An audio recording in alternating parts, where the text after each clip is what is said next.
Welcome, everyone, to An Ordinary Search for Truth. My name is Nate, and today we're going to be taking a deeper look into why I'm making this content, why I'm doing videos, where I have come from, which has allowed me to be here with you now. Most of what today will be talking about my own progression as far as my worldview, my spirituality, and my beliefs. And as a result, I will be talking a lot about my past and different events in my past that have affected how I see the world and why I do the things that I do. I was brought up in a loving family, a very, very good household. I was taught the beliefs of the LDS faith and was raised to be a faithful member. I went to church every Sunday, was involved in weekly activities, involved in leadership positions. I did pretty much everything that there was to do as a fully immersed member of the LDS Church. Living in Utah, we had the option, even in school, to attend what's called seminary, where we learned even more about our religion, about books of scripture, and really studying our faith. As a young child and growing up through the years, I was definitely a peacemaker, very inclusive at school. I hated having people feeling left out. I was always trying to understand other people and understand myself. I definitely enjoyed school, learning. I liked depth of understanding, really understanding concepts fully and wherever I could, except for maybe a few subjects like math, I wasn't as interested in. But I definitely enjoyed psychology, language arts, music, of course. I was very dedicated to my musical education. I eventually got to the point in my progression of life where in the LDS church, you're called to go on a mission. Every worthy and able young man was expected to go on a full-time mission and serve for 2 years spreading the gospel. So when the church changed their policies about when a missionary can be called, I, at the age of 18, was able to apply to be a missionary and take the steps that I would need to take to serve. Part of that preparation was to take mission prep classes and to take temple prep classes and eventually go to the temple. I was very excited about this. The temple was a very sacred place and not well known to anyone who hasn't already been in there. Definitely has sacred information and sacred rituals and things that they do there that aren't talked about. So I was excited to go through that and receive the knowledge and the teachings that were there. After going through the temple, I eventually did leave for a mission. I was called to Boise, Idaho, and uh, before going to Boise, I went to the Mission Training Center in Provo, and there I was taught not a language, but more so how to share the gospel, how to approach people, and of course, more about what I believed as far as scriptures and the gospel and faith and all of those things. Upon finally entering the mission field, I was new, it was exciting. I was very interested in how my journey would progress as far as growth and spirituality and learning how to communicate with people. So it was an adventure. And even though I went through a lot of change that I didn't like, as far as waking up early, exercising, things that I hadn't been doing, for the most part, I loved being out there and sharing the gospel. However, as part of the mission experience, you are exposed to different viewpoints, many different people, lots of things that if you had grown up in kind of a sheltered society where all of my friends and my family and everyone I knew were pretty much in the same church and had the same beliefs. When you go on a mission and you haven't been exposed to a lot of different types of people and beliefs and worldviews, it can be kind of a shock. And it was definitely difficult for me. I had always been someone who was, like I say, very inclusive and interested in other people and what they had to say and what they felt, that when getting exposed to these other viewpoints and criticism and judgment and answers to questions that I thought were absolute, some people had different answers. And that was really hard for me and kind of confusing. Over the course of many months throughout my mission, I began to question my surety about what I believed. I wondered, do I believe these things simply because I was taught them, or do I believe them because they are actually true? And have I researched these well enough? Have I investigated these questions and these truths and come to my own answer? These were things that weighed on my mind a lot while I was on my mission. As my mission progressed in my own free time, I started doing research and investigation into deep doctrine within the church and also exploring other religions and spiritualities and philosophies. I loved learning, and that was something that I enjoyed doing on my mission. I also started re-examining a lot of the things that I thought I knew and truths that I thought were absolute to see if I got the same answer through my own investigation as what I was taught. And as a result of that, I actually discovered that I didn't agree with a lot of the foundational concepts and beliefs that I had been taught my whole life.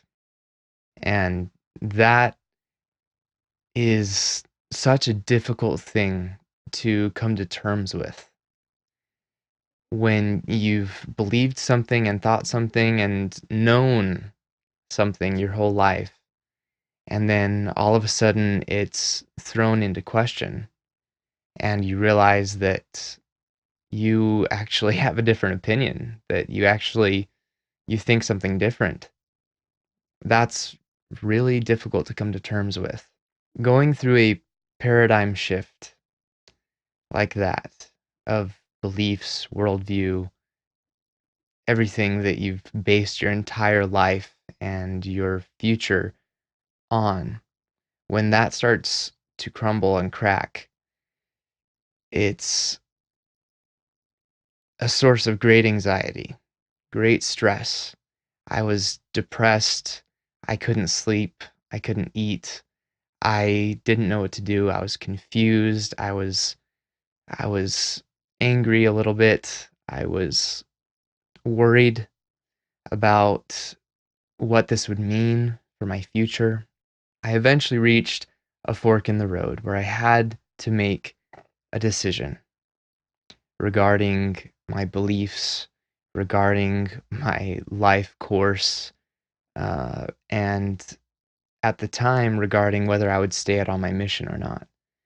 And it was a difficult choice because on the one hand, I could stay out, keep the status quo, not have to cause conflict with my family and my friends, um, or I could decide to come home early after just a year of being out, and not for a typically accepted reason. Medical release was common. Depression, anxiety was common to go home early, and those were kind of accepted by the culture. But coming home because you don't believe, that is extremely difficult to do. So in making this decision, I had one path where I could take the easy path for everyone else, but be so conflicted and not at peace within myself. Or I could take the path that was hard for everyone else, which is also hard for me, and come home. And I did decide to do that. So I called my parents and went through the steps that it would take to come home. When I did come home, it was a rocky time for me. It was just really stressful for me, for my family, for my friends. For me to go through such a paradigm shift as that just didn't make sense. I didn't feel understood, and I didn't feel like I could be understood. I went through a time of rebellion where I was trying everything that I hadn't been able to try growing up because it was considered sinful or evil. And I really wanted to get new experience and see things from a different point of view and try new things. And I was a little bit over the top in that, I think, and definitely made it harder for my family seeing me in such a place that they considered so dark. And I definitely wasn't completely happy. So after that calmed down, I started diving back into doing my own research, and now having access to internet books and sources like that, I was able to dive really deep into philosophy and religion and science and all sorts of different information on subjects that I now didn't know the answers to. And I wanted to find the truth so bad. I wanted to find that ground again where I could build a foundation because I felt so lost and like I was free falling. I discovered, as many of you probably have, that human opinion on questions that are as existential as who am I? Do I have a soul? What happens after I die? Those kind of things. There are so many opinions about this, so many ideas. And when I dove into that pool of human belief, it seemed to just be endless, that there was no answer in sight, no direction to go. I started questioning whether anything actually was true, whether there was objective truth or absolute truth or not. I started to think maybe there isn't, but I would look around and man, everything seemed so real. There must be a reality.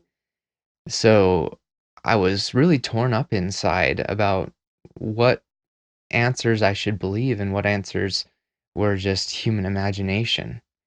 It was also difficult because I had a tremendous pull from my family and my friends and my culture and my past and my comfort zone to just abandon the search and go back to what I was taught. Go back to the church, dive right back into that life, and everything would be fine. And it was tempting. I wanted to a lot of times because being confused in the state of not knowing is not a comfortable place to be. It's really difficult. And I wanted so much to just go back to what I knew. But at the same time, I knew in my heart that it wouldn't be honest of me to do so because I didn't believe it. As time passed, I met a beautiful woman who I married, and I'm still happily married to. And she really grounded me. She kind of helped pull me out of my depression and gave me new life, new happiness. And I was so grateful for that, for her. After we got married, I had another decision that I felt I had to make. Technically, my name was still in the church records. And as a result, I was still considered LDS, even though I personally didn't consider myself so.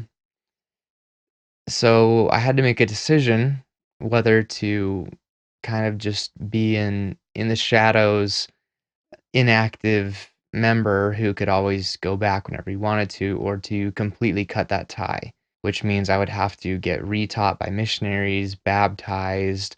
Everything I had done in the church up to that point would be made nil. And that was another big decision for me to make. I did decide to remove my name from the church, and that process went really well.